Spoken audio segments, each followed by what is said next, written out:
You know, it seems like everyone in Boulder is some sort of professional athlete or Olympian. There are professional climbers, professional skiers, professional ultra runners. These are just a few professional athletes that call Boulder home. But would you believe that Boulder is also home to several professional foosball players? Not only is foosball a professional sport, but Colorado is the capital of foosball. And that makes sense because what else is there to do in Colorado?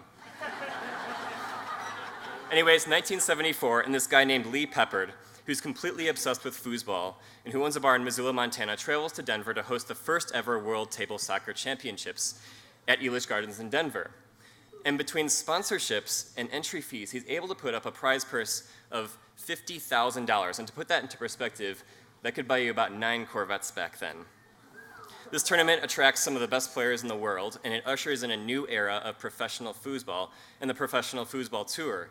And this tour grows from a $250,000 tour to a $500,000 tour to eventually, in 1979, a $1 million professional foosball tour. And by then, foosball is a top 10 sport in America. And there's even a feature film made about foosball called Long Shot Kids, where these kids travel to Lake Tahoe. They run away from home. It's kind of like Harry Potter, except with foosball instead of magic. Anyway, the 1980s come around, and all these arcades, which had a bunch of foosball tables, they replaced them with more video games, and foosball basically dies overnight, and this is a very devastating time in the history of foosball. But fortunately, there are several players who continue to play and host tournaments and keep the sport alive, and I'm happy to say that foosball is still alive and well today, and Colorado is still its capital. There are several world champions that are Colorado natives or call Colorado home. So if you're going to play foosball in Colorado, you need to know a few things, and that's what I'm here for. I'm going to teach you some things. First, we're going to learn the rules. Rule number 1, no spinning. Rule number 2, no drinks on the table. Seriously, guys. Okay. Now that we know the rules of foosball, in the USA, foosball is played on the Tornado T3000 foosball table. And this is really good for you and me because almost every bar has some sort of table that's very similar to this. Now, this table is the gold standard for foosball.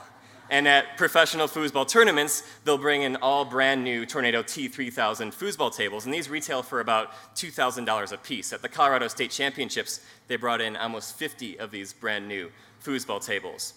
So if we're going to win at the Colorado State Championships, we need to know some shots. The first shot is the pull shot. Start with the ball next to the guy, watch the defense, and then pull the ball around the defense and shoot it into the goal. This happens in a split second. Another shot we're going to learn is the snake shot. You start with the ball on your 3-bar. You pin it with the middle guy on your 3-bar. You change your grip on the handle so that your wrist is on the handle. You rock the ball side to side, and then you flip the guy backwards to shoot the ball into the goal. Now, an often underestimated aspect of the game is passing.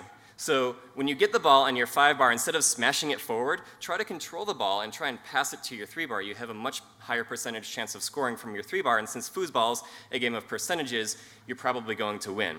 But foosball is also a game of nuance and control, and so for better control, professional players will wrap the handles with an overgrip, similar to what you'd find on a racquetball racket or a tennis racket. Basically, if your opponent is wrapping their handles, you're probably about to lose. When you get to the table, try not to judge your opponent based on how they look. This is the junior doubles final from the 2015 Colorado State Championships, and I guarantee that most people here would lose horribly to those 2 little girls. But just because you spend the initial part of your budding foosball career losing to random children, you have to realize that foosball is still a game of fun and camaraderie. If you're struggling at first, just ask someone and they'll happily show you everything you're doing wrong. So now that you know foosball's a thing, all you have to do is spend several years practicing in a dark, musty bar, and you too could win a championship and a trophy of a guy ripping his shirt off, like this one. And fortunately, there are several dark, musty bars in Boulder where you can practice. One of those bars is the Pearl Street Pub. They have 2 Tornado T3000 foosball tables in their basement. Another place to practice is the Sundown Saloon, known as the Sundowner. They also have a recently refurbished foosball table to practice. So next time you find yourself in front of a foosball table, you'll not only be a smarter foosball player, thanks to me, but you'll know a thing or two about Colorado's rich foosball heritage. So get out there, find some friends, and have fun, but seriously, no drinks on the table. Thank you.